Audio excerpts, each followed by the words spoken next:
அந்த அந்த இடத்துல பார்த்தா வெறும் இடுப்பில் சின்ன துண்டு தான் கட்டின்னு இருப்பாங்க. பெருசாலாம் ஒன்றும் ட்ரெஸ் எல்லாம் போட்டுக்க மாட்டாங்க. அவங்க பார்த்தா இடுப்பில் ஒரு துண்டு சின்ன ஒரு வேஷ்டி கட்டின்னு இருப்பாங்க, அவ்வளோதான். அப்படியே அவங்க பாட்டுக்கு இருப்பாங்க. மகான்கள்லாம் பார்த்தா எந்த ஒரு இதுவும் இருக்காது.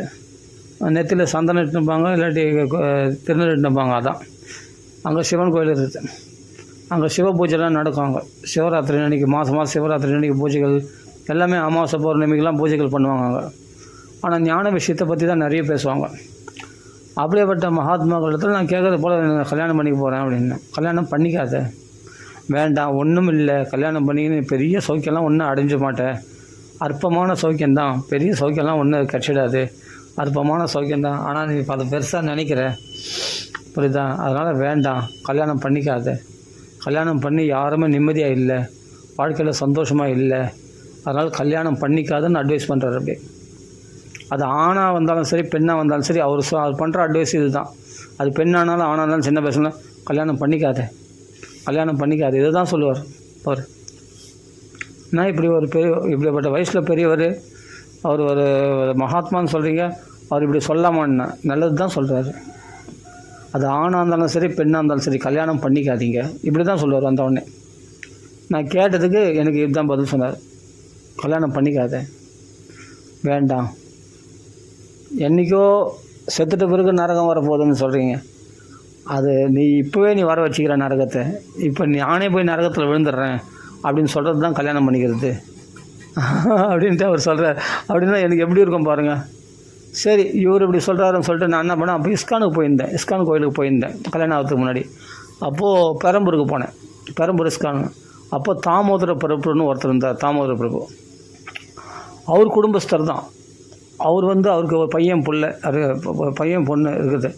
ஒரு பையன் என்னன்னா சியாமன் ஒரு பையன், அவர் பொண்ணு ஒன்று இருக்குது. பொண்ணுலாம் கல்யாணம் ஆகிடுச்சு. பையனுக்கு தான் இப்போ கல்யாணம் ஆகணும். அந்த தாமோதர பிரபுன்றவர் இப்போ இல்லை, அவர் இறந்துட்டார். அவர் வைகுண்டம் அடைஞ்சிட்டார். அவங்களுடைய மனைவிலாம் இருக்காங்க, அந்த மாதாஜிலாம் இருக்காங்க. அந்த தாமோதர பிரபுக்கள் போய் சொல்கிறேன், இது போல் எனக்கு கல்யாணம் ஆக போகுது, எனக்கு பொண்ணு பார்த்துருக்காங்க அப்படின்னு நான் சொல்கிறேன். அவர் என்ன சொல்கிறாரு, வேணவே வேணாம், கல்யாணத்தை ஆசையை விட்டுடு, அந்த ஆசையை விட்டுடு, கல்யாணமே பண்ணிக்காத, நீ வா இங்கே சேவை செய், கிருஷ்ணருக்கு சேவை செய், நீ ஃபுல்லாக இதிலே இருந்துடு, இதில் கிடைக்கிற சந்தோஷம் நீ கல்யாணம் பண்ணினா கிடைக்காது, நீ சந்தோஷத்தை இழந்துடுவ. பாருங்கள், பகவான் எப்படி பேசுவான்னா, பகவான் நேரில் பேச மாட்டான், பகவான் மகான்கள் மூலமாக தான் பேசுவான். அப்போது அந்த சாமியார் மடத்தில் அங்கே போயிட்டு வந்தால் அவரும் அப்படி சொல்கிறாரு, கல்யாணம் பண்ணிக்காத, வேண்டாம், நரக வேதனை கிடைக்கும். ஆனால் நான் சத்தியமாக நரக வேதனையை அனுபவித்தேன். துடிச்சு புழு துடிக்கிற மாதிரி துடித்தேன். ரொம்ப கஷ்டப்பட்டேன். வாழ்வா சாவான்னு போராட்டத்துலாம் போயிட்டு வந்தாச்சு. என்னது, யமனையே போய் பார்த்துட்டு வந்தாச்சு. அந்தளவுக்கு நானும் பார்த்தாச்சு, எங்கள் ஒய்ஃபும் யமனை பார்த்துட்டு வந்துட்டோம் நாங்கள். அந்தளவுக்கு மரணத்தினுடைய கடைசி எல்லை வரையும் போயாச்சு. அந்தளவுக்கு நிறைய துன்பங்கள் பட்டுட்டோம் வாழ்க்கையில். ரொம்ப துன்பப்பட்டோம், நரக வேதனைகள் அனுபவிச்சிட்டோம். அது உண்மை தான் அவர் சொன்னது. ஏன்னா அன்றைக்கி காலகட்டத்தில் கல்யாண மோகம், அன்றைக்கி என்னென்னா கல்யாணம் பண்ணிக்கிற ஆசையில் இருக்கும்பொழுது மகான்கள் பேச்சு எடுபடாது. அப்போ தாமோதர பிரபுவோ இல்லை அந்த வேசர்படியில் இருக்கிற சாமியார் மடத்தில் சொல்லக்கூடிய ஞானிகள் சொல்கிறதோ, ரமண மகர்ஷிகளோட சிஷ்யர்களோ அவங்களாம் சொல்கிறது எடுபடாது. நீங்கள் என்ன தான் மகான்கள் தலையால் தண்ணி குடிச்சு ஒன்று சொன்னால் கூட கல்யாணம் பண்ணிக்காதன்னு சொன்னால் அது எப்படி கல்யாணம் பண்ணிக்காம முடியும்? எனக்கு ஆசையாக இருக்குது கல்யாணம் பண்ணிக்கிறதுக்கு, அழகான பெண் கல்யாணம் பண்ணிக்க போகிறேன்னா அதை வேணான்னு சொன்னால் எப்படி இருக்கும்? அதுதான் அந்த ஆசை உள்ளுக்குள்ளே இருக்கும். சரின்னு தலையாடிப்போம் அவங்க சொல்கிறதுக்காக. ஆனால் மனசுக்குள்ளே என்ன, அந்த காமம்ன்ற ஆசை இருக்கும் பொழுது கல்யாணம் வேண்டாம்னு சொன்னால் கூட இவன் பலவந்தமாக பிரயுக்தோயும் அப்படின்னு சொல்கிறார் இல்லையா அர்ஜுனன். பலவந்தப்படுத்தப்பட்டது போல் ஏன் இந்த தவறுகளில் போய் விழறான்னா காமந்தான் காரணம் அப்படின்னு சொல்கிறார் இல்லையா கிருஷ்ணர். காமந்தான், ஆசை தான் காரணம். ஏன் கல்யாணம் பண்ணிக்கிறானுங்க? காமந்தான். காம ஏச குரோத ஏச, காமத்தில் இருந்தாவே கோபத்துக்கு வடிமை ஆகணும். அதுதான் அர்ஜுனன் சொல்கிறான். அதகேன பிரயுக்தோயம் பாபம் சரதி பூருஷா அனிச்சன்னபி வாஷ்னேய பலாதீவ நியோஜிதா. பலவந்தப்படுத்தப்பட்டது போல் அந்த பாபத்தில் ஏன் விழறான்? பிடிச்சி பிரயுக்தோயம்னா இன்னொருத்தன் பிடிச்சி தள்ளினது மாதிரி பலவந்தமாக போய் விழறான். இவனுக்கு அந்த தவறுன்னு தெரிஞ்சு கூட இந்த சம்சாரத்தில் விழுந்தால் தவறு, இந்த காமம் தவறு, இந்த கோபம் தவறு, இந்த காமத்துக்கு உட்படக்கூடாதுன்னு தெரிஞ்சிருந்து கூட ஆனால் ஏன் பலவந்தப்படுத்துறது போல் அந்த காமத்தில் போய் விழறான்?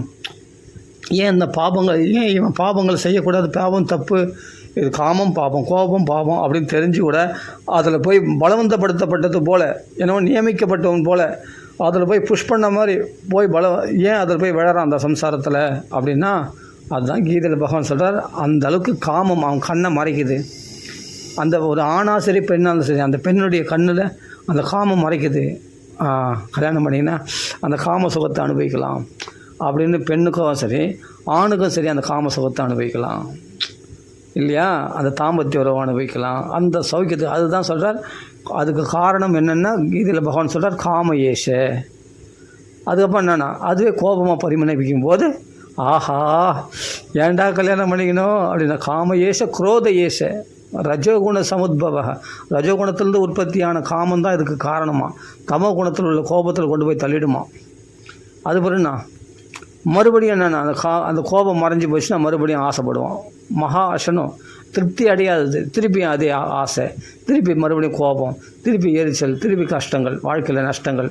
அப்போ அற்பமான சௌக்கியம், அதிகமான கஷ்டங்கள் அனுபவிக்கிறான். அதான் சொல்ல மகா ஆசனும் அவனை திருப்திப்படுத்த முடியாத அளவுக்கு அந்த ஆசைகள் அவனுக்கு மறுபடியும் ஒரு தடவை அந்த காமசுகத்தை அனுபவிச்சுன்னா மறுபடியும் அனுபவிக்கணுன்ற ஆசை அதிகரிக்குமே ஒழிய, மகா ஆசனம் அது மேலும் மேலே அதிகரித்து நம்மளை பலவீனப்படுத்துமே ஒழிய அது திருப்தி அடையாது, பூரண திருப்தி அடையாது. நெருப்பில் நெய்யை வார்த்தை என்ன ஆகும்? நெருப்பு இன்னும் பயங்கரமாக கொந்தளிக்குமே தவிர நெருப்பு அணையாது. தண்ணி ஊற்றினா தானே அணையும், நெய்யை ஊற்றினா எப்படி அணையும்? நெய்யை ஊற்றினா இன்னும் பிரகாசிக்கும் நெருப்பு. அது மாதிரி ஆசைகளை காமத்தை அனுபவிக்க இன்னும் அப்போதைக்கு தெரிந்து போன மாதிரி இருக்கும். இன்னும் அதிகமாக அனுபவிக்கணுன்ற அந்த காமம் அனுபவித்து பழக்கப்பட்டதுனால அந்த காம சுகம் இல்லாமல் ஒரு தம்பதிகளால் வாழ முடியாது. ஏன்னா அதை அனுபவித்ததுனால. அதை அனுபவிக்காத இருக்கும்போது, அந்த அனுபவம் இல்லாத போது கல்யாணத்துக்கு முன்னாடி அது பெருசாக தெரியாது. அதை அனுபவிக்கணுன்ற ஆதங்கம் பெருசாக தெரியாது. ஆனால் அதை அனுபவிக்கணுன்ற ஆதங்கம் இருக்கும். ஆனால் அது இல்லைன்னா என் வாழ்க்கையே இல்லைன்ற மாதிரிலாம் வாழ முடியாது. அப்படிலாம் இருக்க மாட்டாங்க. அது காதலில் விழுந்தவங்க தான் அது மாதிரி இருப்பாங்க. ஆனால் அந்த பெண்ணாசை வாசனையே படாதவன் கண்டிப்பாக அந்த பெண் இல்லைன்னா கூட அவனால் இருக்க முடியும். அந்த பெண் இல்லாமல் கூட இருக்க முடியும். பெருசாக ஒன்றும் காமம் அந்தளவுக்கு பாதிக்காது. அந்த சௌக்கியத்தை கொஞ்சம் அனுபவிச்சுட்டு இருந்தால் கூட கல்யாணத்துக்கு முன்னாடி கண்டிப்பாக அவன் கல்யாணம் பண்ணிக்கணும்னு ஆசை வரதான் செய்யும். அந்த சௌக்கியத்தை அனுபவிக்கணும்னு தான் தோணும். ரிஷியசருங்கர் கல்யாணம் பண்ணிக்காமல் இருந்தார். ஒன்றுமே தெரியல பெருசாக, நல்லா சந்தோஷமாக இருந்தார், ஹாப்பியாக இருந்தார். அப்படி வேத பாராயணம் பண்ண பித்ரு சுசுரூஷை விபாண்டகுமார் ரிஷிக்கு நல்ல பணிவிடை செய்து கொண்டிருந்தார், ஜாலியாக இருந்தார்.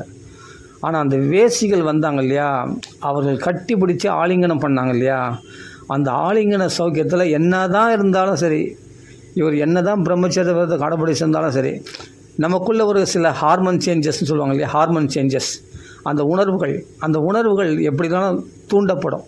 ஒரு பெண் ஆலிங்கனம் பண்ணுறான்னா அந்த உணர்வுகள் தூண்டப்பட்ட உடனே அப்போ அது ஒரு ருச்சிகரமான ஆகாரங்கள்லாம் கொடுத்தா நாக்கில் உப்பு புளிக்காரம். அவர் வெறும் கிழங்குகளை சாப்பிட்டு இருக்கிறவர், சருகுகளை சாப்பிட்டு இருக்கிறவர் ரிஷியசங்கர்.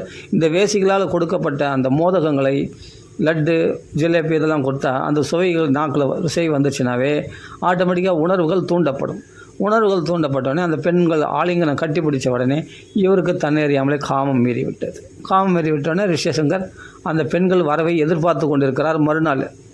இதுதான். அப்போ என்ன தான் பிரம்மச்சாரிகளாக இருந்தாலும் ஒரு தடவை அந்த ஸ்திரீ சுகத்தை கொஞ்சம் அனுபவிச்சிட்டா கூட அவனால் அதை அதிகமாக அனுபவிக்கணும்னு தான். அதான் மகாசனம். அவனை திருப்தி அடையாமல் மேலே அனுபவிக்கணுன்ற ஆசை தான் அதிகரிக்குமே ஒழிய அதை அவனால் கண்ட்ரோல் பண்ண முடியாது. அப்போ அந்த பெண்கள் பின்னாடியே போயிட்டார் ரிஷியசங்கர். எங்கே கூப்பிட்றாங்களோ அந்த ரோமபாத தேசத்துக்கு, ரோமபாத ராஜா அந்த அங்க தேசத்துக்கு நேராக போயிட்டார், கூடவே போயிட்டார். அப்போ அப்பா ஏதாவது திட்டுவார், அப்பா வந்துடுவார் அப்படின்ற பயம் கூட இல்லாமல் அந்த வேசிகள் பின்னாடியே அப்படியே மயங்கி போயிட்டார். அப்படியே வாங்க, உங்களுக்கு நல்ல பலகாரம் நாங்கள் நல்லா உபசரிக்கிறோம், வாங்க எங்கள் ஆசிரமத்துக்கு வாங்க அப்படின்னு சொல்லிட்டு அந்த வேசிகளை அழிச்சுட்டு அப்படியே கூட்டின்னு போயிட்டாங்க ரிஷியசங்கர். எங்கே இந்த காட்டை விட்டு தேசத்துக்கே போயிட்டார். தேசம்னா அந்த ராஜ்யத்துலேயே எல்லா கிராமங்களை தாண்டி அந்த ராஜ்யத்துக்குள்ளே போயிடுறாரு. ராஜ்யத்துக்குள்ளே போய் காலை வச்ச உடனே மடன்னு மழை பெய்யுது. அப்போ எவ்வளோ தபசை, அப்போ பிரம்மச்சரிய விரதத்தை கடைபிடிச்ச ரிஷியசுங்கர் எப்படியாப்பட்ட தபஸ் இருந்தால் அவர் காலை வச்ச உடனே அந்த தேசத்தில் மழை பெய்யும். மகா பாவம், ஏதோ ஒரு பாவம் செய்திருக்கிறார் அந்த ராஜா, ரோமபாத ராஜா. அந்த தேசத்தில் மழையே பெய்யாத 5 வருஷமாக 10 வருஷமாக மழை பெய்யாத சீமையில் இவர் காலை வச்சோடனே மழை பெய்யுதுன்னா அந்த பாவங்கள்லாம் போக்கப்பட்டு இவருடைய தபசுனால் மழை பெய்யுதுன்னா அப்போ எப்படியாப்பட்ட தபஸ் சக்தி உடையவர் அந்த ரிஷியசுங்கர்னு யோசிச்சு பாருங்கள். அவர் மான் வயிற்றில் பிறந்தவர் தான், ஆனால் ஸ்திரீ சுகமே அறியாதவர். அப்படிப்பட்ட பிரம்மச்சரிய விரதத்தை கடைப்பிடிச்ச ரிஷியசுங்கர் கடைசியில் ஒரு வேசிகளுக்கு போய் மயங்கிட்டார். அவருடைய பாட்டுகள், அவருடைய அந்த நளினமான சிங்காரங்கள், அந்த நளினமான நிகழ்வுகள், அந்த பெண்களுக்கே ஒரு சேஷ்டைகள்லாம் இருக்கு இல்லையா, அந்த புன்சிரிப்பு, அந்த கண் அசைக்கிறது, புன்சிரிப்பு, அந்த நளினமான நடை, அந்த அழகான கொஞ்சல் பேச்சுக்கள், இவைகள்லாம் என்னென்னா அவர்கள் பாடுற பாடல்கள், அப்படி பார்த்து அவர்கள் அந்த கிண்டல் பண்ணுறது, அந்த கேள்வி, இதிலெல்லாம் மனசை பறி கொடுத்துட்டார் ரிஷியசுங்கர். அந்த பாடல்களை வேடுவனுடைய வலையில், மான் பாட்டு நோக்கி வேடுவன் வலையில் விழுற மாதிரி, இது உதாரணமாக சொல்லுவாங்க 24 குருக்களில் பாகவதத்தில் பார்த்தா. அப்போ அந்த பெண்களுடைய பாடல்கள், அந்த கீச்சுன்ற அந்த குரல், பெண்களுடைய இனிமையான குரலில் மயங்கிட்டார். அவருடைய அழகில் மயங்கிட்டார். அவருடைய சுகந்தமான எல்லாம் தான் செயற்கையான சென்ட்டு பூசின்னு தானே சுகந்தம்னு சொல்கிறாங்க. இயற்கையிலே உடம்பு நாத்தரிக்குமே, ஆனால் அவர்கள் நல்ல சுகந்தமான தைலங்களை பூசி இருக்கிறதுனால அந்த வாசனைகளில் அந்த பெண்கள் ஆலிங்கனம் பண்ணதில் அப்படியே மயங்கிட்டார் ரிஷியசுங்கர். அந்த பெண்கள் பின்னாடியே போயிட்டார். இதுதான் ஒருத்தனுக்கு இந்திரியங்களை கொந்தளிக்க அதுதான். அப்புறம் என்ன பண்ணார், இனிமேல்ட்டு அவர் எப்போ ஒரு பெண்ணுடைய ஆசையினால் தூண்டப்பட்டாரோ இனிமேல்ட்டு அவருக்கு முறையாக கல்யாணம் பண்ணி வச்சிடணும், அதான் முறை. அப்போ என்ன பண்ணுறேன், என்ன எல்லார்கிட்டையும் வச்சுக்கோ, அவருக்கு இந்த ஆசையில் ரொம்ப கொந்தளிப்பார். அப்போ அந்த ரிஷியசுங்கர் அந்த பெண்கள் ஆசையினால் வந்தார். ஆனால் அந்த நாட்டுக்கு சேமத்தை செய்தார், அங்க தேசத்துக்கு சேமத்தை செய்தார். அதுக்கு பிறகு தன்னுடைய சாந்தா என்ற பெண்ணை முறையாக கல்யாணம் பண்ணிக்கிட்டார். முறையாக ரிஷியசுங்கர் கல்யாணம் பண்ணி வச்சோடனே அப்போ தாம்பத்திய வாழ்க்கை வருது. ஆனால் தாம்பத்திய வாழ்க்கையில் இல்லை ரிஷியசுங்கர். அதான் த்வைவித்தியம், கல்யாணம் பண்ணிக்காமல் பிரம்மச்சத்தை கடைப்பிடிச்சு அவருக்கு இந்த ஆசை தூண்டப்பட்டதால் தானே நம்மளுக்கு கல்யாணம் பண்ணி வச்சுருக்காங்க. அப்போது இந்த பெண்ணை நம்ம தீண்டவே கூடாது. அந்யோன்யமான தம்பதிகளாக இருக்காங்க, அன்பு பரிமாற்றம், மனசில் அன்போடு நெருக்கமாக இருக்காங்க, ஆனால் உடலால் அவர்கள் பிரிந்திருக்கிறார்கள். அப்போ கல்யாணம் பண்ணிக்கிட்டு ஏதோ கொஞ்சம் சந்தோஷம் அனுபவித்தாலும் ஆனால் அதிலேயே இது நம்மளைய மாயையில் அழுத்திடும் அப்படின்னு தெரிஞ்சுக்கிட்டு, அப்படிப்பட்ட மகா ஞானியாக இருந்ததுனால, விபாண்ட மகர்ஷியுடைய புத்திரனாக இருந்ததால் ரிஷியசுங்கர் மகா ஞானியாக இருந்தால் கல்யாணம் பண்ணிக்கிட்டும் பிரம்மச்சத்தை கடைப்பிடிச்சாராம். அவர் இருக்க முடியுமா அப்படின்னா இருந்தார். தைவித்தியம் 2 விதத்தில், த்வைவித்தியம்னா 2 விதத்தில் பிரம்மச்சரியம். கல்யாணம் பண்ணிக்க முன்னாடி இருக்கிற பிரம்மச்சரியம், சரி பிரம்மச்சரியம் கொஞ்சம் குறைஞ்சி போச்சு, அந்த வேசிகளுடைய ஆலிங்கனத்தினால் ஸ்பர்சத்தினால் அவருக்கு ஆசை உண்டாயிடுச்சு. அதுக்கு பிறகு கல்யாணம் பண்ணிக்கிட்ட பிறகு பிரம்மச்சரியத்தை கடைப்பிடித்தார். அந்த மனைவியோடு கூட இருந்து பிரம்மச்சரியத்தை கடைப்பிடித்தார். அதான் கத்தி மேல் நடக்கிற மாதிரி பெரிய விஷயம். ஆசைப்படத்தக்க விஷயம் கூட இருக்கும்பொழுதே அதில் ஆசைப்படாமல் இருக்கிறது பெரிய விஷயம். ரிஷியசுங்கர் கடைப்பிடிச்சு. எதுக்காக சொல்ல வரேன்னா, இந்த விஷயம் ராமாயணத்தில் படிக்கிறேன். நாம் ராமாயணத்தில் படித்தா ரொம்ப அருமையாக இருக்கும். இந்த கதையை படிக்கும்போது எப்படி ஒரு மாயில் ஒரு மனுஷன் விழறான், எப்படி ஏமாந்து போகிறான். இன்னும் ராமாயணத்தில் பாலகாண்டத்தில் இன்னொரு விஷயமும் இருக்குது. இதே ஸ்திரீ சங்கத்தினால் விழுந்தது, விஸ்வாமித்திரர் மேனகேடத்தில் மயங்கினது. ஒரு 10 வருஷம் 1 வருஷம் மாதிரி போயிடுச்சான் அந்த ஸ்திரீ சுகத்தில். அவ்வளோ ஃபாஸ்ட்டாக போவோமா அந்த சுகத்தில், சீக்கிரமாக காலம் போயிடும். என்ன ஒரு ஜடமான வாழ்க்கையில் வாழ்ந்துட்டேன். இந்த காம சுகத்தில் வாழ்ந்த ஜடமான வாழ்க்கை தானே. அப்படியே ஒரு கொலிக்காமல் கொள்ளாமல் அப்படியே அந்த மேனகை இடத்துலையே மயங்கி அப்படியே விழுந்து கிடந்தார். அப்படியே இருந்தார் 10 வருஷம். டைம் போகிறதே தெரியல, காலம் போகிறதே தெரியாமல் அவருடைய சுகத்திலேயே ரமேஷன் இருந்தார். யார், விஸ்வாமித்திரர். 10 வருஷம் 1 வருஷம் மாதிரி போச்சான். அப்படியே அந்த சௌக்கியத்திலே இருந்தால் என்ன குளிக்கிறது கிடையாது, ஒன்றும் கிடையாது, எதுவும் கிடையாது. அந்த ஆச்சாரம் இல்லாமல் என்ன ஆச்சுன்னா, அப்போது அப்புறமா தான் விழிப்பு வந்துச்சு அவருக்கு. சே இது என்ன ஒரு அஜ்ஞானமான வாழ்க்கை. இந்த காம சுகத்தில் நம்மளை ஜடமாயிட்டோமே. நம்ம ஜடமாகி அப்புறமா அவளுக்கு ஒரு சகுந்தலைன்னு ஒரு குழந்தை கூட பிறந்துச்சு மேனகைக்கு. அந்த சகுந்தலை தான் துஷ்யந்தன் கல்யாணம் பண்ணிக்கிட்டு அவர்கள் மூலமாக பரதன் பிறகுறது. அந்த பரத குலத்தில் தோன்றது தான் பாண்டவர்கள்லாம், கௌரவர்கள்லாம். அந்த பரத சக்கரவர்த்தியுடைய வம்சத்தில் வரவங்க தான் பரத குல தோன்றல் அப்படின்னு சொல்கிறோம் இல்லையா. அது எதுக்காகனா, ஏன் இதை சொல்கிறேன்னா, இதுதான் வாழ்க்கை. விஸ்வாமுத்திரர் வந்து அந்த மேனகத்தில் மயங்கணும் என்ன அவசியம்? பிரம்ம ரிஷி பதவி அடையணும்னு ஆசைப்படுறவர். அவங்களுக்கு எப்படி தடங்கள் வருது பற்றி ஆன்மீக சாதனைகளுக்கு. அதனால தான் நம்ம இப்போ நான் இஸ்கானுக்கு போகும்போது அதே மாதிரி நம்ம இது பண்ணும்போது இந்த தாமர பிரபுன்னு சொல்கிறார், கல்யாணம் பண்ணிக்க வேண்டாம். அதே மாதிரி அந்த வியாசர்படியில் இருக்கிற ஞானம் சொல்ல கல்யாணம் பண்ணிக்க வேண்டாம். ஆனால் கல்யாணம் பண்ணிக்கிட்டேன். கல்யாணம் பண்ணிக்கிட்டு நிறைய கஷ்டப்பட்டேன். அவங்க சொல்கிறத விட கல்யாணம் பண்ணிங்கன்னா சந்தோஷத்தை விட துக்கம்தான் அதிகம் அப்படின்ட்டு சிம்பிளாக சொல்லிட்டாங்க ஒரு வார்த்தையில். ஆனால் அவங்க சொன்னதை விட 10 மடங்கு 100 மடங்கு அதிகமான துக்கங்களை அனுபவித்தேன். அவங்க சிம்பிளாக சொல்லிட்டாங்க கல்யாணம் பண்ணிக்க வேணான்ட்டு. ஆனால் எதுக்குன்னு அப்போ தெரியல.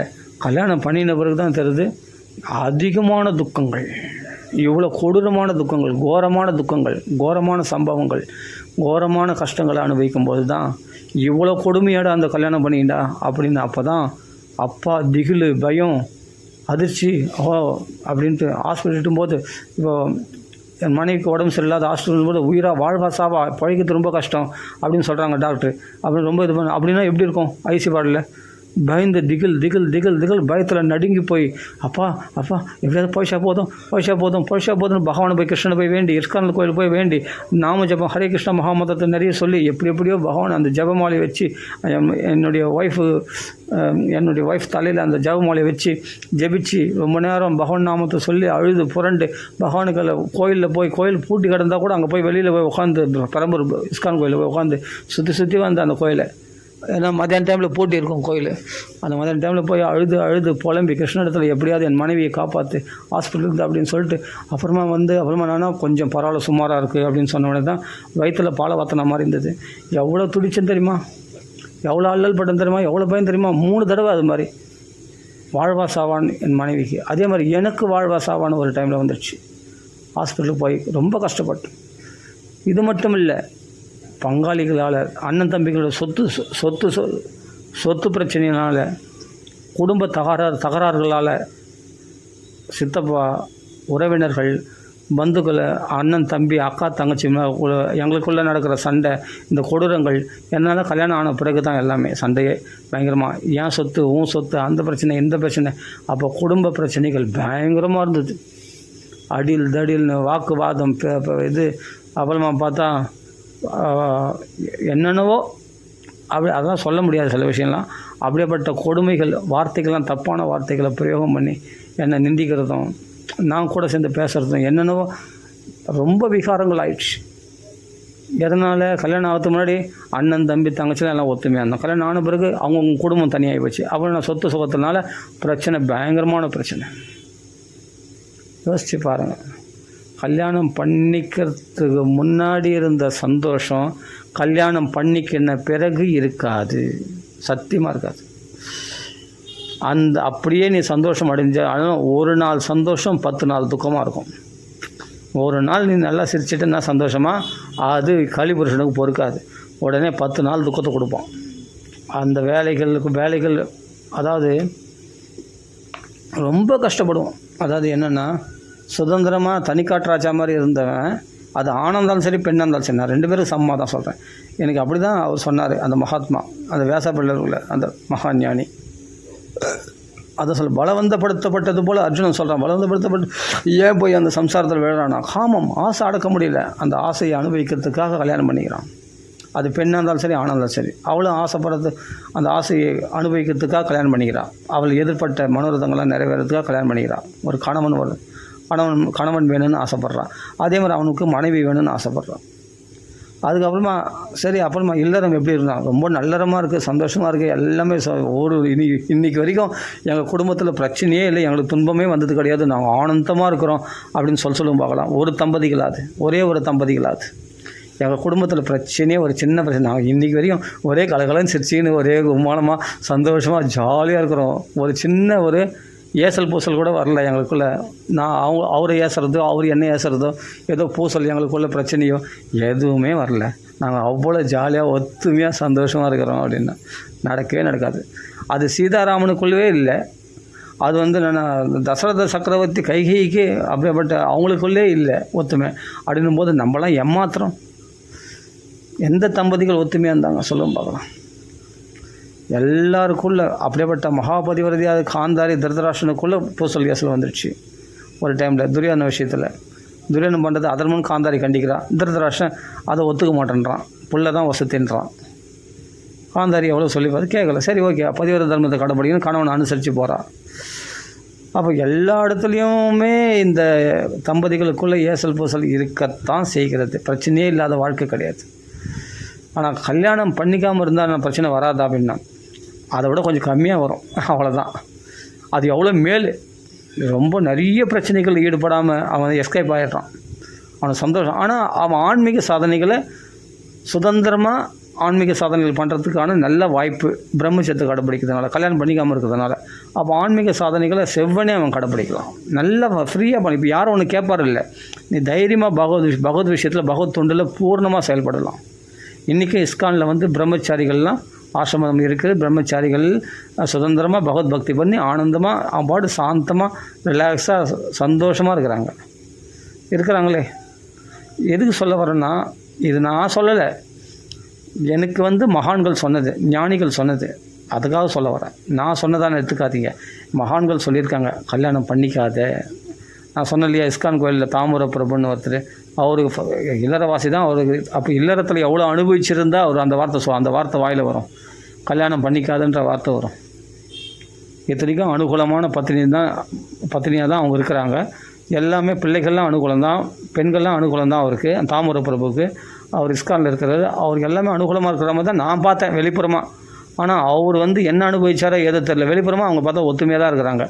ஆனால் அப்படியேப்பட்ட தாமர பிரபு எங்களை சொல்லும்போது, கல்யாணம் பண்ணிட்டு முன்னாடி நான் சொல்லும்போது, இப்போ கல்யாணம் பண்ணிக்க போகிறேன்னு சொல்லும்போது, கல்யாணம் பண்ணிக்காத இந்த வார்த்தை ஃபஸ்ட்டு பளிச்சுன்னு சொன்னார். மறைச்சி கிரிச்சி இலை மரவா காய் மரவா அப்படிலாம் சொல்லவே சொல்ல. வேணாம், நீ ரொம்ப கஷ்டத்தை அனுபவிப்ப, வேணாம், சொன்னால் கேளு, கல்யாணம் பண்ணிக்காது, அவ்வளோதான். ஒரே வார்த்தை. ஒன்றும் பெரிய சந்தோஷம் கிடச்சிடாது கல்யாணம் பண்ணிக்கிட்டா, புரியுதா? அற்பமான சந்தோஷம்தான். வேணாம் வேணாம் வேணாம், இதை தான் திருப்பி எனக்கு உட்கார வச்சு சொன்னார். எனக்கு உட்கார வச்சு 1/2 மணி நேரம் 1 மணி நேரம் எனக்கு கிளாஸ் எடுத்தார். கல்யாணத்தினால யாரும் சந்தோஷமாக இல்லை, யாருன்னா ஒருத்தரை காமி சந்தோஷமாக இருக்கிறாங்கன்ட்டு. அவங்க வீட்டு உள்ளே போய் பாரு, லட்சக்கணக்கான பிரச்சனைகள் ஓடுது, ஆயிரக்கணக்கான பிரச்சனைகள் ஓடுது, புரியுதா? அதனால் தயவுசெய்து வேண்டாம். உங்கள் அப்பா நிர்பந்தப்படுத்துகிறாரா? இல்லை எங்கள் அப்பாலாம் நிர்பந்தப்படுத்தலை, எனக்கு தான் கல்யாணம் பண்ணினா ஆசையாக இருக்குது, நான் கல்யாணம் பண்ணினா நான் தான் ஆசைப்பட்றேன் அப்படின்னு நான் சொன்னோடனே அப்படின்னா எதுக்கு? உங்கள் அப்பாவும் நிர்பந்தப்படுத்தலை, உங்கள் அம்மாவும் நிர்பந்தப்படுத்தலை, அப்போ எதுக்கு நீ வந்து ஆசைப்பட்ற அப்படின்னு. சரி அப்படின்னு சொன்னார். எல்லாத்தையும் தலையாட்டிக்கிட்டேன். ஆனால் மனசுக்குள்ளே கல்யாணம் பண்ணின்ற ஆசை இருந்தது. கல்யாணம் பண்ணிக்கிட்டேன். கல்யாணம் பண்ணிக்கிட்டு அனுபவிக்கும்போது தான் வாழ்வா சாவான்னு இந்த ஹாஸ்பிட்டலும் வீடுமா அழியும் போது தான் தெரியுது எவ்வளோ கஷ்டங்கள் இருக்குதுன்னு. நமக்கு இப்போ கல்யாணம் பண்ணிக்கிட்டு போது அவங்களுக்குள்ளே இருக்கிற வீக்னஸ் என்னன்னு நமக்கு தெரியுமா? அவங்களுக்கு எந்த நோய் இருக்குதுன்னு நமக்கு தெரியுமா? தெரியாது. அவங்களுக்கு ஏற்கனவே ஒரு நோய் இருக்குது போல இருக்குது, அந்த நோயினால் பாதிக்கப்பட்டு உயிருக்கு போராடுறாங்க. கல்யாணம் ஆன பிறகு தான் நம்மளுக்கு தெரியுது. அப்புறமா போனால் ரொம்ப கஷ்டப்படுறோம். சரி, அப்புறமா சரியாயிடுச்சுன்னு சொல்ல முடியாது, பரவாயில்ல சுமாராக இருக்காங்க. ஆனால் ஃபுல்லாக க்யூர் ஆகலை அந்த நோய். ஒரு இருதய நோய் ஃபுல்லாக க்யூர் ஆகலை, ஓரளவுக்கு சுமாராக சந்தோஷம், ஓரளவுக்கு இருக்காங்க. ஏன்னா பகவானால் காப்பாற்றப்பட்டதுனால, மெயினாக சொல்ல போனால் பகவானுடைய கிருபையினால், பகவான் நாமத்தினால அந்த நோய் குறைஞ்சி காணப்படுகிறது. சந்தோஷமாக ஓரளவுக்கு இப்போ திருப்தியாக இருக்கிறாங்க, நிம்மதியாக இருக்கிறாங்க. ஆனால் வந்து நம்மளுக்கு தெரியாது இல்லையா, யாருக்கு எந்த வீக்னஸ் இருக்குதுன்னு நம்மளுக்கு தெரியாது இல்லையா, யாருக்கு எந்த நோய் இருக்குது நம்மளுக்குனா தெரியும், நம்மளுக்கு சொல்லும் பார்க்கலாம் தெரியாது. அப்போ தெரியாமல் தான் நம்ம எல்லோரும் தம்பதிகள்லாம் கல்யாணம் பண்ணிக்கிறாங்க.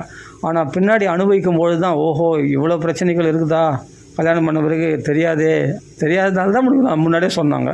பகவான் எப்படி சொல்லுவான்? பகவான் நேரில் வந்து சங்க சக்கர கதாதாரியாக வந்து காட்சி கொடுத்து நீ கல்யாணம் செய்து கொள்ளாதே அப்படின்னு நான் சொல்லுவான். மகான்கள் மூலமாக தான் சொல்லுவான். எனக்கு அப்படி தான் சொன்னான். ஆனால் நான் எடுத்துக்கல. பகவான் சொன்ன பேச்சு நம்ம ஏன் கேட்க போகிறோம்? நம்ம தான் ஆசை இருக்குது, கல்யாணம் பண்ணின்னு ஆசை இருக்குது. அப்போ அப்படின்னா நான் போய் சம்சாரத்தில் வேலை தான் விழுவோம். அப்போ என்னாச்சு, தாமர பிரபு மூலமாக பரம்பூரில் இருக்கிற அந்த தாமர பிரபுன்னு பேர்.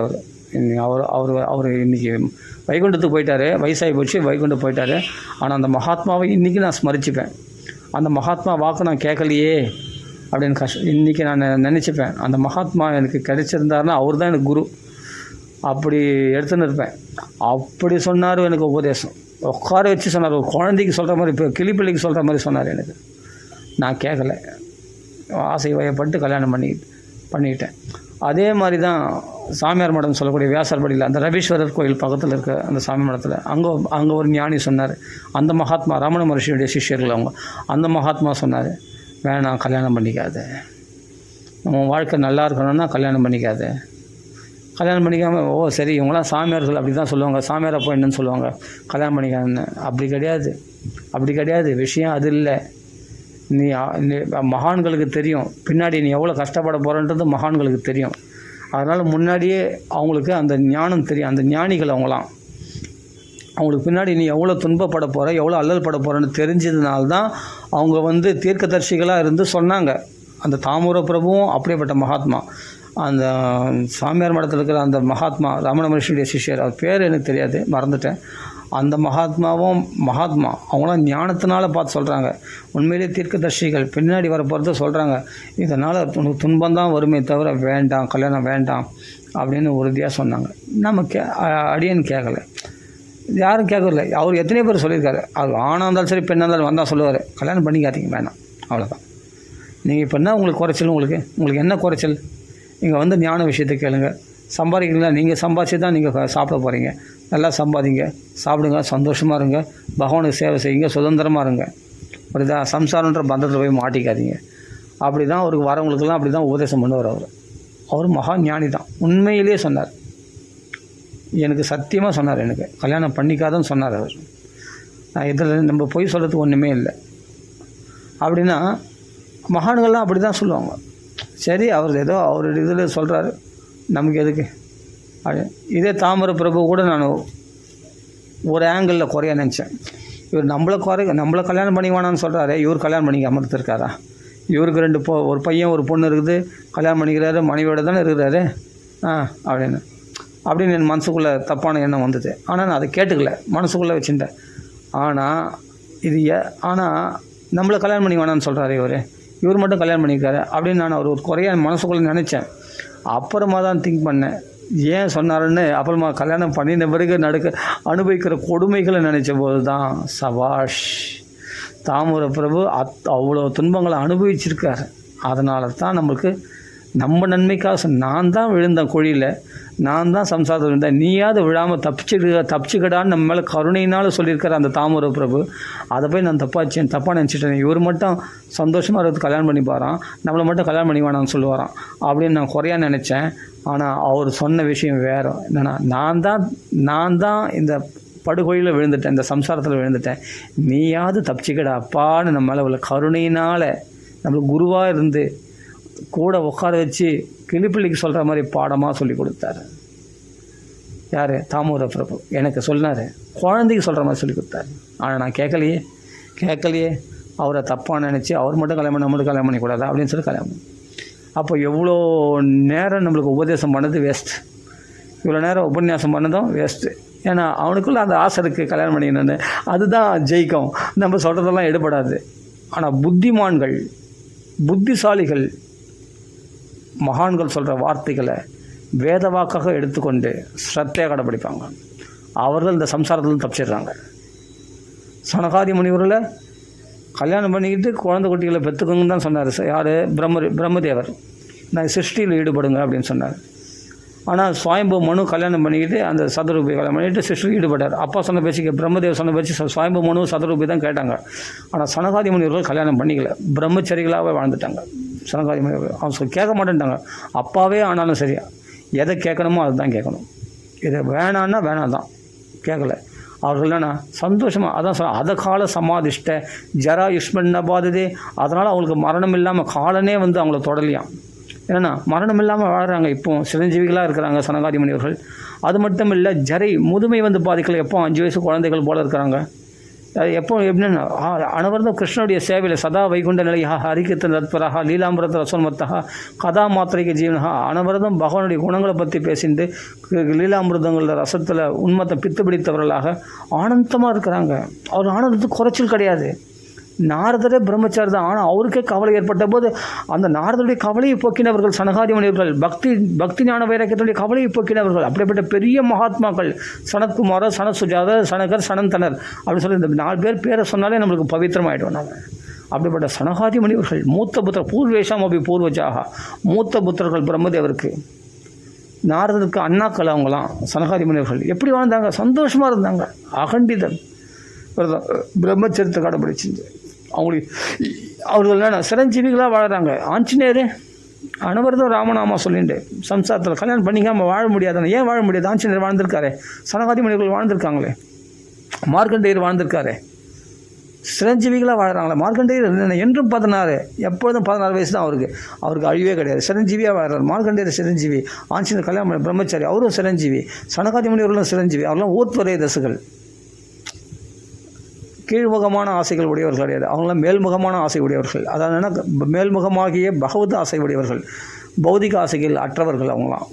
அப்படிப்பட்ட மகாத்மாக்கள் சிரஞ்சீவிகளாக வாழ்ந்தார்கள். இருக்க முடியாது, இருந்திருக்காங்களே. அப்படிலாம் வாழ்ந்திருக்கலாம். ஒரு தபஸ்வினி ஒருத்தி, அவள் கல்யாணம் பண்ணிக்காமையே, அது கிருஷ்ணந்த காண்டத்தில் வருது. ஒரு தபஸ்வினி, அவள் தவம் புரிகிறாள், அனவரதம் பகவானை தியானம் பண்ணிட்டு. அவளுடைய தபசக்தினால் அந்த சீதையை தேட புறப்பட்ட அந்த தெற்கு தேகத்துக்கு போன ஆஞ்சநேயர், இந்த அங்கதன், ஜாம்பான் போன்றவர்கள்லாம் தன் யோக சக்தினால் அவர்களை ஒரு குகைக்குள்ளே போய் மாட்டின்ட்டாங்க. அவர்களை தன் யோக சக்தினால் பிரபாவத்தெல்லாம் மேலே கொண்டு வந்து அவங்க கடற்கரையில் அங்கே விட்டு அவள் பாட்டு தபஸ்வினி, நான் தவம் பண்ண போகிறேன்னு சொல்லிட்டு அவள் பாட்டு போயிட்டாள். அவளை நான் கல்யாணம் பண்ணிக்கல. அந்த பெண்ணை கல்யாணம் பண்ணிக்க தபஸ்வியாகவே இருந்து அப்படி அஷ்டமா சித்திகளை கைவேற பெற்றாள். ஒரு பெண்ணு தபஸ்வினியாக இருந்திருக்கிறாள். அந்த காலத்தில் எத்தனையோ தபஸ்வினிகள் அதுபோல் இருந்திருக்காங்க. அப்போ ஆண் பெண்ணுன்ற வித்தியாசம் இல்லை. பெண்களும் அதுபோல் தபஸ்வினிகளாக இருந்திருக்காங்க. பெண்கள் இருக்கிறது ரொம்ப கஷ்டம். அவர்கள் சீக்கிரமாக மனசு சரளம் அடையக்கூடியவர்கள். ஆனால் பெண்கள் என்னதான் பெண்கள் ஆணுக்கு சமம் சொன்னாலும் சில விஷயத்தில் பலவீனமானவர்கள் தானே, அது இல்லைன்னு சொல்ல முடியாது. அப்படின்னும்போது பெண்கள் பிரம்மச்சரியமாக அப்படி இருக்க முடியுமான்னா இருந்திருக்காங்க. தபஸ்வினிகள் இருந்திருக்காங்க அந்த காலத்தில். அதெல்லாம் ராமாயணத்தில் சொல்லியிருக்கு, மகாபாரதத்தில் சொல்லியிருக்கு. அங்கங்கே நம்ம காண கிடைக்கிறது. இதெல்லாம் அப்படிலாம் கல்யாணம் பண்ணிக்காமல் தபஸ்வினிகளாக வாழ்ந்திருக்காங்க. அப்படிலாம் இருந்திருக்காங்க. முடியும் நினச்சா முடியும். அவர்கள் பக்திகளாக இருந்திருக்கிறார்கள். கோபிகள்லாம் பகவானே தியானம் பண்ணிட்டு இருந்திருக்காங்க வாழ்நாள் முழுவதும். எத்தனையோ கோபிகள். சில கோபிகள் தான் கல்யாணம் பண்ணியிருந்தாங்க. ஆனால் நிறைய கோபிகள்லாம் கல்யாணம் பண்ணிக்காமல் கிருஷ்ணனை தியானம் பண்ணிட்டு வாழ்க்கையை கிருஷ்ணனுக்காக அர்ப்பணம் பண்ணி வாழ்ந்திருக்காங்க கோபிகள்லாம், பெண்கள்லாம். தெரியுமா எவ்வளோ பெண்கள்? துவாபர யுகத்தில் நடந்த விஷயம். அது மாதிரி எவ்வளோ பெண்கள்லாம் கூட கிருஷ்ண பக்தியில் தலைச்சி கல்யாணம் பண்ணி வாழ்ந்திருக்காங்க. அதே மாதிரி ஆண்கள், நான் நிறைய ஆண்கள்னு சொல்ல வேண்டியதில் நிறைய பேர் சொல்லலாம். ஆஞ்சநேய சுவாமி, எத்தனையோ பேர், சனகாதி முனிவர்கள், நிறைய மகாத்மாக்கள், மார்க்கண்டேயர், எக்கச்சக்க மகரிஷிகள், பர்வதர், தும்புரு, எத்தனையோ மகரிஷிகள்லாம் வாழ்ந்திருக்காங்க. அது மாதிரிலாம். அப்போது ஆனால் கிரகஸ்தாசிரமத்தில் ஈடுபட்டவங்க தான் அதிகமாக இருக்கிறாங்க மகான்கள்லாம். ஏன்னா காமத்தை அடக்க முடியாததுனால இல்லையா? இல்லற தர்மத்திலிருந்து மக்களுக்கு வழிநடத்துவதற்காக, மக்களுக்கு உதாரணமாக வாழ்வதற்காக அது இல்லற தர்மத்தை பெரியோருடைய கட்டுப்பாடுக்கு உட்பட்டு சில தர்மங்களை கடைபிடித்து காட்டுறதுக்காக மகான்கள், வசிஷ்டர் போன்றவர்கள்லாம் கல்யாணம் பண்ணி வாழ்ந்திருக்காங்க. இல்லைன்னு சொல்ல வரல. ஆனால் நீ எதுக்கும் கட்டுப்பாடக்கூடாது, நீ சுதந்திரமாக வாழணும், இந்த ஆசைகள் எனக்கு பெருசு இல்லை அப்படின்னு இருக்கணும்னா சனகாதி முனிவர்கள் எவ்வளோ மகாத்மா, ஆஞ்சநேயர் மாதிரி எவ்வளோ மகாத்மாக்கள்லாம் வாழ்ந்திருக்காங்க. அங்கதன் போன்றவங்களாம் கல்யாணம் பண்ணிக்காமல் வாழ்ந்திருக்காங்க. பிரம்மச்சரியத்தை கடைப்பிடிச்சு ஆஞ்சநேயர் வழியை பின்பற்றின எத்தனையோ மைந்தன், திவிதன், அங்கதன், இவங்களாம் அப்படியே வாழ்ந்திருக்காங்க. அப்படி பிரம்மச்சாரிகளாக வாழ்ந்திருக்கிறார்கள் ஆஞ்சநேயரை பின்பற்றி. நம்ம எவ்வளோ பேர் வாழ்ந்திருக்காங்க, எவ்வளோ மகாத்மாக்கள் வாழ்ந்திருக்காங்க. அதெல்லாம் எத்தனையோ பேர், லட்சக்கணக்கான பேர் வாழ்ந்திருக்காங்க.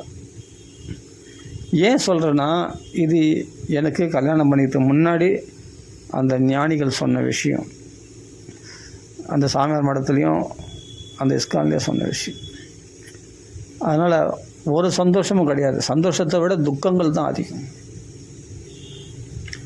அப்போது ஆனந்தமாக ஏகாந்தமாக உட்காந்து பாகவதம் படிச்சுருந்தா, ஐயோ இன்றைக்கி என்னென்ன பாகவதம் படிக்கும்போது என்ன வருது, குழந்தைக்கு ஸ்கூல் ஃபீஸ் கட்டணுமே, என்னது காலேஜ் ஃபீஸ் கட்டணுமே, அவங்க ட்ரெஸ் வாங்கி கொடுக்கணுமே, அவருக்கு பர்த்டே செலிப்ரேஷனுக்கு ஏதாவது நம்ம கேக்ஸ்லாம் வாங்கணுமே, இது பண்ணணுமே, நிறைய கல்யாணத்துக்கு போகணுமே, அதுக்கு செலவு காசு கொடுக்கணுமே, என்ன மொழி எழுதணுமே, கல்யாணத்துக்கு ஏதோ ஃபங்க்ஷனுக்கு, ட்ரெஸ்ஸுக்கு, வீட்டு வாடகை கொடுக்கணும், கரண்ட்டு பில் கட்டணும், எல்லாத்துக்கும். அப்போ பார்த்தா இந்த குடும்பம் இல்லைன்னா, இவன் தனிப்பட்ட ராஜா வரும்போது இவன் கிடைச்சா சாப்பிடுவான், ஒரு வேளை சாப்பிட்லாம், 2 வேளை சாப்பிட்லாம், இல்லை சாப்பிடாம கூட இருந்தால் கூட இவனுக்கு அது பெரிய பெரிய விஷயமா தெரியாது.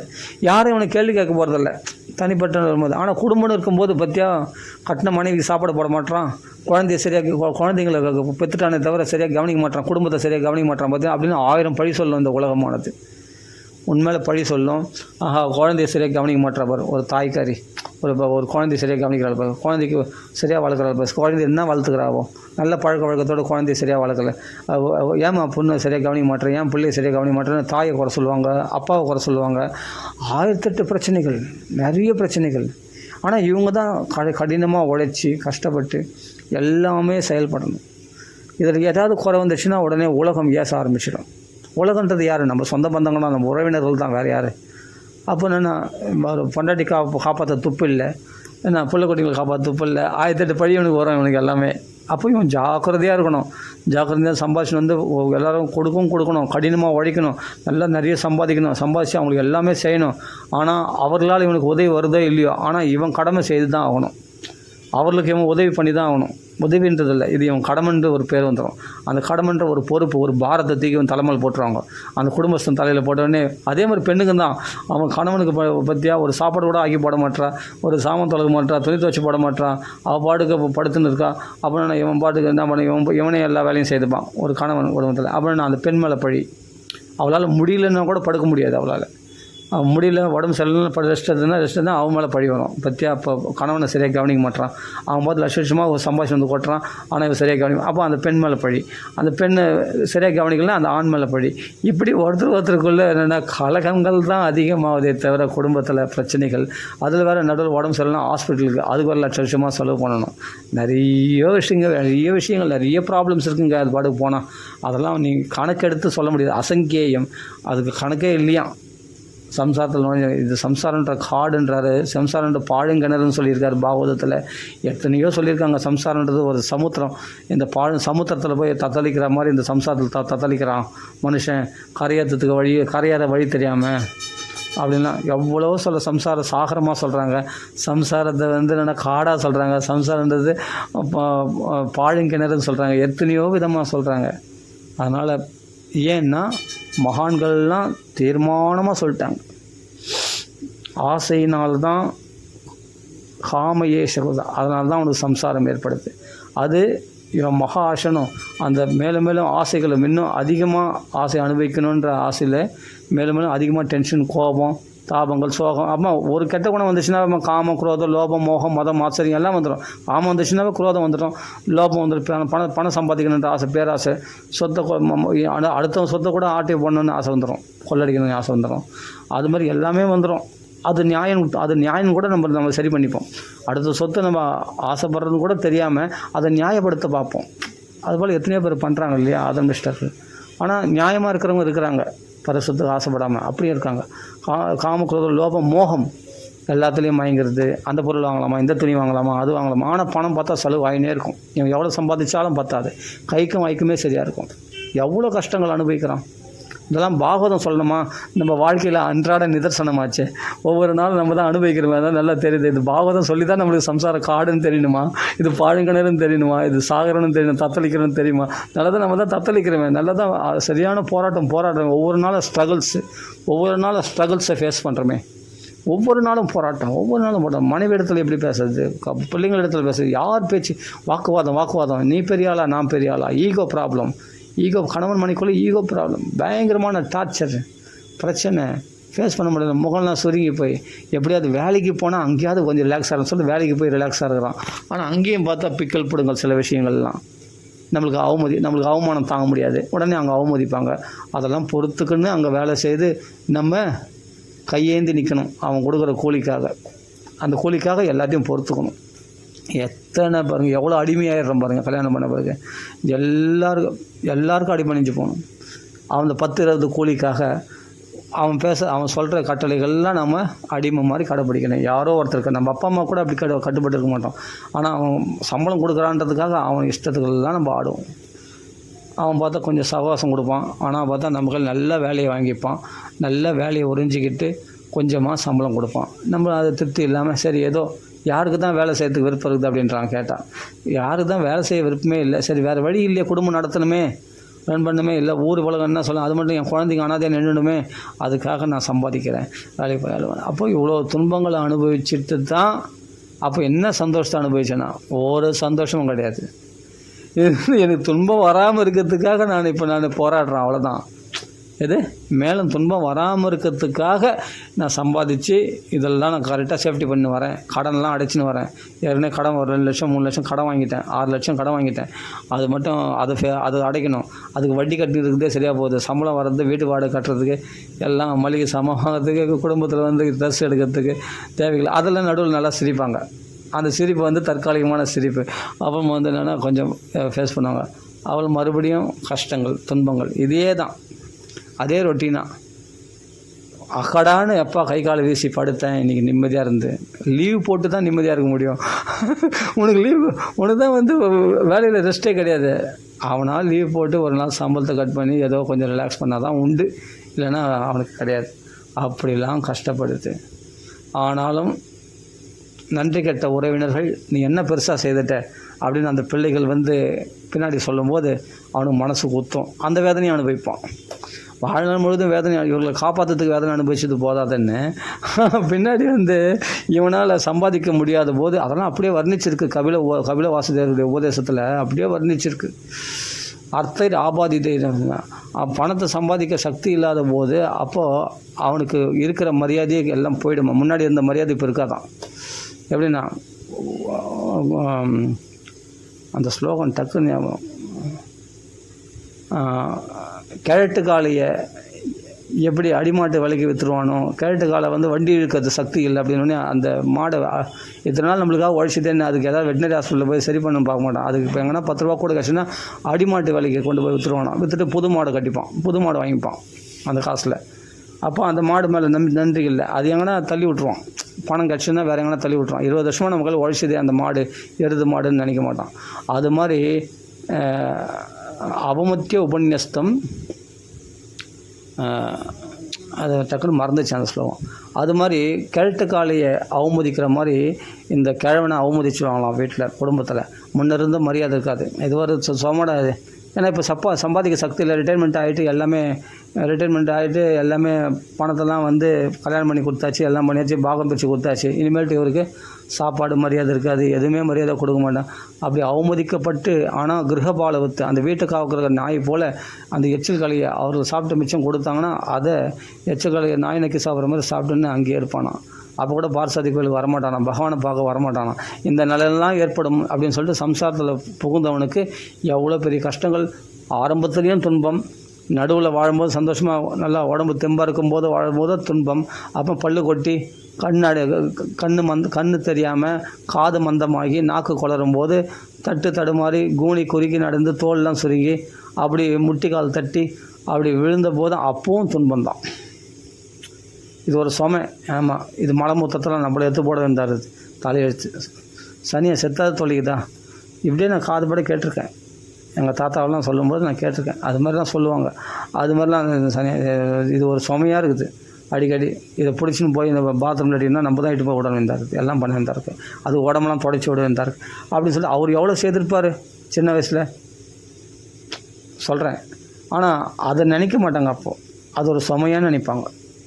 சுமையாக கிடக்குதுன்னு சொல்லி எத்தனை தூக்கி போட்டுருவாங்க. அவரை தூக்கி போட்டாங்கன்னா அவங்க படுக்கையிலே கிடப்பார். அவர் பாட்டுக்கு அந்த படுக்கையிலே மூத்திரம் போயிட்டு மலை மூத்திரத்தை போயிட்டு அப்படியே இருப்பார். அப்படியே முச்சுட்டு இருப்பார். அப்படின்னா நான் இதெல்லாம் நேரில் பார்த்துருக்கேன். ஆனால் பாகவத்துலேயும் சொல்லப்பட்டிருக்கேன். அப்படி இருக்கும்போது அந்த அவமதித்து போகிற அந்த சாப்பாடு அந்த ஒரு தட்டு தான். அந்த தட்டில் வந்து முச்சிருந்தாலும் சரி, எறும்புச்சிருந்தாலும் என்ன இருந்தாலும் அதை அப்படியே சாப்பிட வேண்டியது தான் அவர் தலையெழுத்து. அப்படிப்பட்ட நிலைமை ஒரு மனுஷனுக்கு ஏற்படக்கூடாது. அப்படின்னா இன்றைக்கி போய் பார்த்த சாத்தி எம்பெருமானை போய் இன்றைக்கி போய் பாரு, உடனே பகவானை போய் தரிசனம் பண்ணு. திருப்பதி எம்பெருமானை போய் தரிசனம் பண்ண உடனே பாகவதம் எடுத்து படித்து ராசலீலை அனுபவி. உனக்கு இன்றைக்கி கிருஷ்ண பக்தி நீ கடைப்பிடி.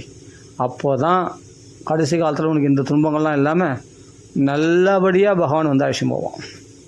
எல்லாமே அனுகூலமாக இருக்கும்படி பகவான் ஏற்பாடு பண்ணி ரங்கநாதன் வந்து காட்சி கொடுத்து இந்த சொந்த பந்தங்கள்லாம் கண்ணில் காட்டாமல் பகவான் தன் சுரூபத்தை காட்டி சங்க சக்கர கதாதாரியாக வைகுண்டத்துக்கு அழைச்சிட்டு போவானாம். அப்படி பாகவத்தில் சொல்லியிருக்கு. யாருன்னா பகவானை திரும்பி பார்க்காதவங்களுக்கு தான் இந்த நிலைமெல்லாம். இது மாதிரி பக்தி பண்ணாதவங்களுக்கு தான் இது மாதிரி கொடுமைகள்லாம் அனுபவிக்கிறாங்க சம்சாரத்தில். ஆமாம், மருமகளால் அவமதிக்கப்படுறது, பிள்ளைகளால் அவமதிக்கப்படுறது, பல பேர்களால் அண்ணன் தம்பிகளால் அவமதிக்கப்படுறது, எல்லாமே வயசான காலத்தில் உன்னை ரொம்ப அவமதிப்பாங்க. அந்த அவமதிக்கச்செல்லாம் பொறுத்துக்கிட்டு தான் அவர்கள் கொடுக்குற சாப்பாடை இவன் சாப்பிட்டாகும்.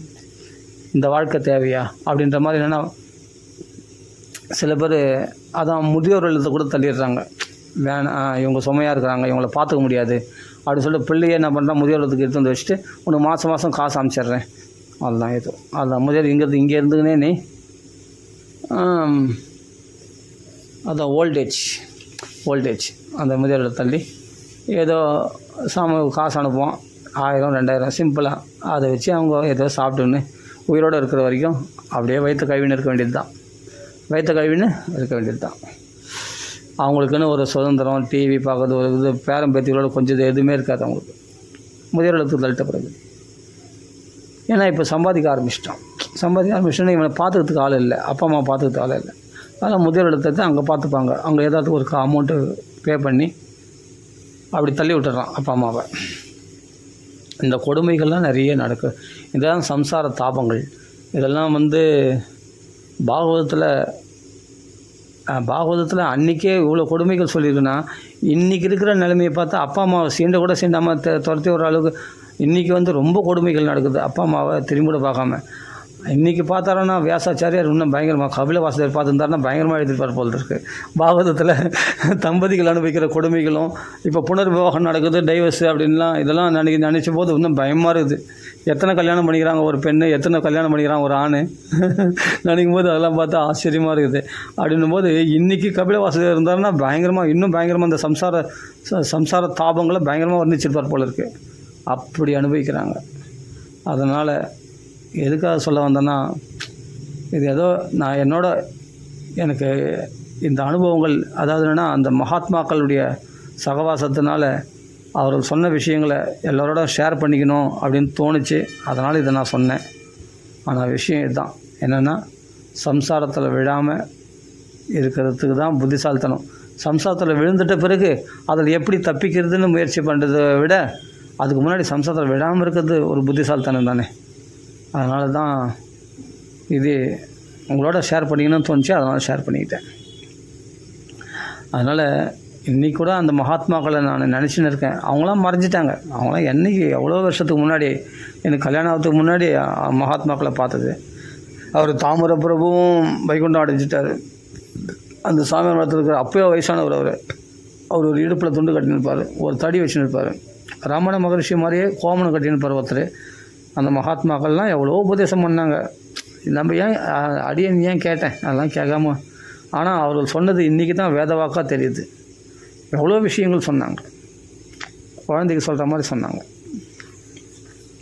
அதனால் ஆணாக இருந்தாலும் சரி, பெண்ணாக இருந்தாலும் சரி, கல்யாணம் பண்ணிக்காதீங்க இதை தான் திருப்பி சொல்லுவார் அவர். யார் வந்தாலும் சரி, நான் போனாலும் கல்யாணம் பண்ணிக்காதுன்னு தான் சொன்னார்.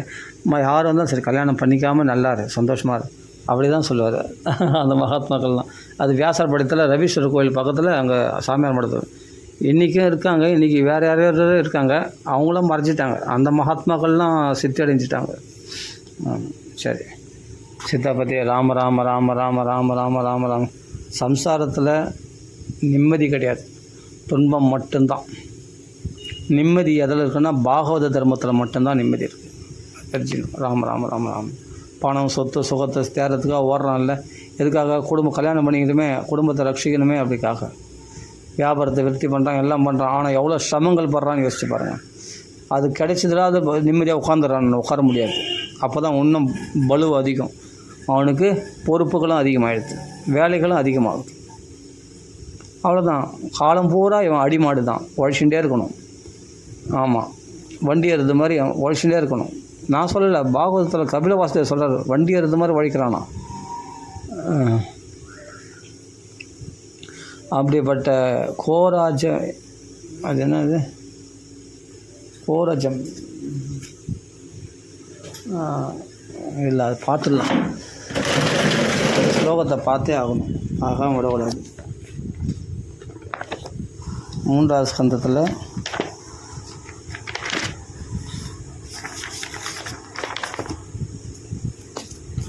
3வது ஸ்கந்தத்தில் கடைசியில் வரும். அது இந்த ஸ்லோகம் என்னென்னா,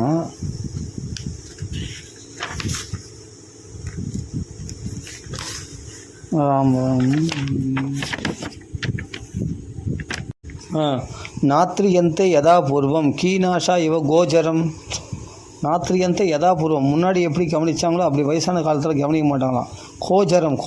ஜரம்னா வயோதிகமான ஒரு வண்டி எருந்த மாடை வந்து எப்படி அடிமாட்டுக்கு விலைக்கு விற்றுறானோ அதை கவனிக்க மாட்டானோ, வெட்டரி ஹாஸ்பிட்டலில் போய் கவனிக்க மாட்டானோ, அது அடிமாடு விலைக்கு விற்று எப்படி வேறு புது மாடை வாங்கி கட்டிப்பானோ அது மாதிரி புது பந்தங்களை தேடிப்பாங்களே தவிர இந்த வீட்டில் இருக்கிற உறவினர்கள் அந்த கிழவனை கவனிக்க மாட்டாங்களாம். சம்பாதிச்சு கொடுக்கும்போது வாங்கிப்பாங்க, கடைசி காலத்தில் சரியாக கவனிக்க மாட்டாங்க. முன்னாடி கவனிப்பாங்க, எப்படி கவனிப்பாங்கன்னா முன்னாடி கொடுத்த மரியாதை மாதிரி கவனிக்க மாட்டாங்க, ஏதோ தண்டம் அப்படின்னு கவனிக்கிற மாதிரி கவனிப்பாங்க. நாத்ரியந்தே யதா பூர்வம் கீனாஷா இவ கோஜரம் ஏவம் ஸ்வபரணா கல்பம் தத் கலத்ராதயஸ்ததா, தன் உறவினர்களால் கலத்ராதயஸ்ததா நாத்ரியந்தே யதா பூர்வம் கீனாஷா இவ கோஜரம் அப்படின்னு சொல்லி கேட்டு மாட்டு லட்சியம் செய்யாது உழவன் அந்த வண்டி ஓட்டுறவன் லட்சியம் செய்யாதது போல் இந்த குடும்பத்தில் இருக்கிறவர்கள் இந்த கிழவனை லட்சியம் செய்ய மாட்டாங்களாம் அப்படி சொல்லியிருக்காரு.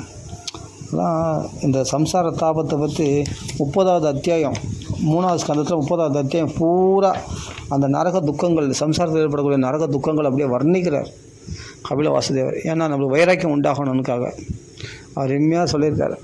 சரி, ஆக மொத்தம் முடிஞ்ச வரைக்கும் ஏகாந்தமாக பகவத் பக்தி பண்ணுறது தான் பெஸ்ட்டு. ஆனால் கல்யாணம் பண்ணிக்கிட்ட பிறகு என்ன, சம்சாரத்தில் விழுந்துட்டியா பகவான்களை பிரார்த்தனை பண்ணு, இந்த சம்சார தாபத்துலேருந்து என்னை காப்பாற்றுப்பா அப்படின்னு பிரார்த்தனை பண்ணு. அவங்க கல்யாணம் பண்ணிக்காமல் இருக்கிறவங்க புத்திசாலிகள், கல்யாணம் பண்ணிக்காமல் இருக்கிறவங்க பாக்கியசாலிகள், புத்திசாலிகள். அவர்கள் தப்பித்து விட்டார்கள் இந்த மாயிலிருந்து அப்படின்னு தெரிஞ்சுக்கணும். அது ஆண் இருந்தாலும் சரி, பெண்ணாக இருந்தாலும் சரி, 2 பேருமே. நான் மகான்களிடத்துலேருந்து கேள்விப்பட்டது, வாழ்க்கையில் நான் பட்ட கொடுமைகள் எல்லாம் சத்தியமான விஷயம். மகான்கள் சொன்னது சத்தியமானது. பிரம்மச்சரியா கல்யாணம் பண்ணிக்காமல் இருக்கிறது தான் பெஸ்ட்டு. ராம ராம ராம ராம ராம ராம ராம ராம ராம ராம. ஏன்னா ஒருத்தரும் நிம்மதியாக இல்லை, எல்லாம் பயங்கரமான துன்பங்கள் அனுபவிச்சோம். கல்யாணம் பண்ணிக்காத எப்படின்னா ஒரே ஒரு கவலை தான், இன்றைக்கி சாப்பாடுக்கு என்ன பண்ணுறது, சரி ஓகே ஏதோ ஒன்று கிடைச்சா சாப்பிட்றோம், அவ்வளோதான். கல்யாணம் எந்த சௌக்கியத்தை அனுபவிக்கலைன்ற ஒரு சின்ன குறை இருக்குமே தவிர மற்ற விஷயத்தில் அவன் எல்லா விதமும் அவன் நிம்மதியாக இருப்பான். அவனுக்கு பெரிய சந்தோஷம் கிடைத்தது இல்லை, அவன் ரிலாக்ஸாக இருப்பான், சந்தோஷமாக இருப்பான், சுதந்திரமாக அவன் ஜாலியாக சந்தோஷமாக இருப்பான், அவனுக்கு எந்த ப்ராப்ளமும் இல்லை. அதுதான் வாழ்க்கை. அவன் ஆன்மீக சாதனைகளை சுதந்திரமாக செயல்பட முடியும். ஆன்மீக சாதனைகளை செவ்வனே செய்வான், முழுமையாக கிருஷ்ண பக்தியில் ஈடுபடுவான், முழுமையாக ராம பக்தியில் ஈடுபடுவான், கல்யாணம் பண்ணிக்காதவன். அதுதான் பெஸ்ட்டு. ராம ராம ராம ராம ராம ராம ராம ராம ராம ராம ராம ராம ராம ஸ்ரீ ராம ராம ராம. எல்லாம் நான் சொன்னது கிடையாது, மகான்கள் சொன்னது. பாகவத்தில் சொல்லியிருக்கு, மகான்கள் சொன்னது. இவன் அந்த சாமியார் மடத்தை சொன்னது தாமர பிரபு சொன்னேன். அதெல்லாம் உண்மையிலேயே சொன்னது, அது அப்படியே வாழ்க்கையில் நடந்தது, எல்லார் வாழ்க்கையிலையும் நடக்கின்றது. அதுதான் உண்மை. ராம ராம ராம ராம ராம ராம ராம ராம. ஸ்ரீ ஹரே நம ஹரி நம. கோபிகா ஜீவனஸ்மரணம் கோவிந்தா கோவிந்தா. ஜெய் ஜானகாந்த ஸ்மரணம். ஜெய் ஜெய் ராம ராம. சீதாபதே ராம ராம ராம ராம ராம ராம ராம ராம். ராம ராம ராம ராம். ராம ராம ராம ராம ராம ராம ராம ராம். ராம ராம ராம ராம ராம ராம ராம ராம். ராம ராம ராம ராம ராம ராம ராம ராம். கல்யாணம் பண்ணிக்கிட்டால் பலவீனம், கல்யாணம் பண்ணாமல் இருந்தால் பலம். அவ்வளோ பிரம்மச்சரிய பலம், உடலும் பலமாக இருக்கும், ஆரோக்கியமாக இருக்கும், தீர்க்காயுஷாக வாழ முடியும். அது பலம். அதுதான் ராம ராம ராம ராம ராம ராம ராம ராம். ராம ராம ராம ராம ராம ராம ராம ராம். ராம ராம ராம ராம ராம ராம ராம ராம். ராம ராம ராம ராம ராம ராம ராம ராம். ராம ராம ராம ராம ராம ராம ராம ராம். ராம ராம ராம ராம ராம ராம ராம ராம். ராம ராம ராம ராம ராம ராம ராம ராம். ராம ராம ராம ராம ராம ராம ராம ராம். ராம ராம ராம ராம ராம ராம ராம ராம். ராம ராம ராம ராம ராம ராம ராம ராம். ராம ராம ராம ராம ராம ராம ராம ராம். ராம ராம ராம ராம ராம ராம ராம ராம். ராம ராம ராம ராம ராம ராம ராம ராம். ராம ராம ராம ராம ராம ராம ராம ராம். ராம ராம ராம ராம ராம ராம ராம ராம். ராம ராம ராம ராம். ராம ராம ராம ராம ராம ராம ராம ராம். ராம ராம ராம ராம ராம ராம ராம ராம். ராம ராம ராம ராம ராம ராம ராம ராம் ராம ராம ராம ராம ராம ராம ராம ராம அனைவரும் பகவான் நாமா சொல்லுவோம். ஸ்ரீராம ராம ராம ராம ராம ராம ராம ராம ராம். श्रीराम संकीर्तन की जय. आंजनेय स्वामी की जय. सद्गुरु महाराज की जय. सर्वसाल की जय. जय जानिकांत स्वामी जय जय राम राम. गोपिका जीवन स्मरण गोविंद गोविंद. हर नम पार्वतीपति हर महादेव. सिद्धिविनायक स्वामी की जय. आंजनेय स्वामी की जय. सर्वसाल की जय. श्री हरि नमः. आंजनेय स्वामी की जय. राम राम राम राम राम राम राम राम.